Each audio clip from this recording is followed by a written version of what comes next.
എല്ലാവർക്കും നമ്മുടെ പുതിയ വീഡിയോയിലേക്ക് സ്വാഗതം. നമ്മളിൻ്റെ വീഡിയോയിൽ കേരള സർക്കാരിൽ ലേറ്റസ്റ്റ് വന്നിട്ടുള്ള ഒരു സ്ഥിര ജോലി അവസരത്തെ പറ്റിയാണ് പറയുന്നത്. വീഡിയോ കിടക്കുന്നതിന് മുന്നേ നമ്മളുടെ ചാനൽ കാണുന്നവർ ചാനൽ സബ്സ്ക്രൈബ് ചെയ്തേക്കുക. അതുപോലെ തന്നെ ഈ വീഡിയോ ഇഷ്ടപ്പെട്ടിട്ടുണ്ടെങ്കിൽ വീഡിയോ ലൈക്ക് ചെയ്യുക, വീഡിയോ മാക്സിമം ഷെയറും കൂടെ ചെയ്തേക്കുക. ഒരു വേക്കൻസികളിലേക്ക് അപ്ലൈ ചെയ്യാനുള്ള അവസാന തീയതി വരുന്നത് ഫെബ്രുവരി 4-ാം തീയതിയാണ്. SLC ആണ് ക്വാളിഫിക്കേഷനായിട്ട് വരുന്നത്. 24,000 to 55,200 എന്നൊരു സാലറി സ്കെയിലാണ് വരുന്നത്. 24,000 ബേസിക് സാലറിയുടെ പുറമെ DA അടക്കം മറ്റ് ആനുകൂല്യങ്ങളും ലഭിക്കുന്നതായിരിക്കും.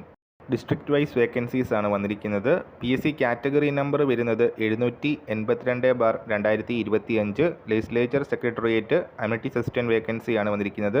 MLA ഹോസ്റ്റലിലെ അമ്യൂണിറ്റീസ് അസിസ്റ്റൻറ്റ് വേക്കൻസിയാണ് വന്നിരിക്കുന്നത്. ട്രിവാൻഡ്രം ജില്ലയിൽ 7 ഒഴിവുകളാണുള്ളത്. 18 വയസ്സ് മുതൽ 36 വയസ്സിലാണ് ഏജ് ലിമിറ്റ് വരുന്നത്. റിലാക്സേഷൻ അർഹതയുള്ളവർക്ക് റിലാക്സേഷനും ലഭിക്കുന്നതായിരിക്കും.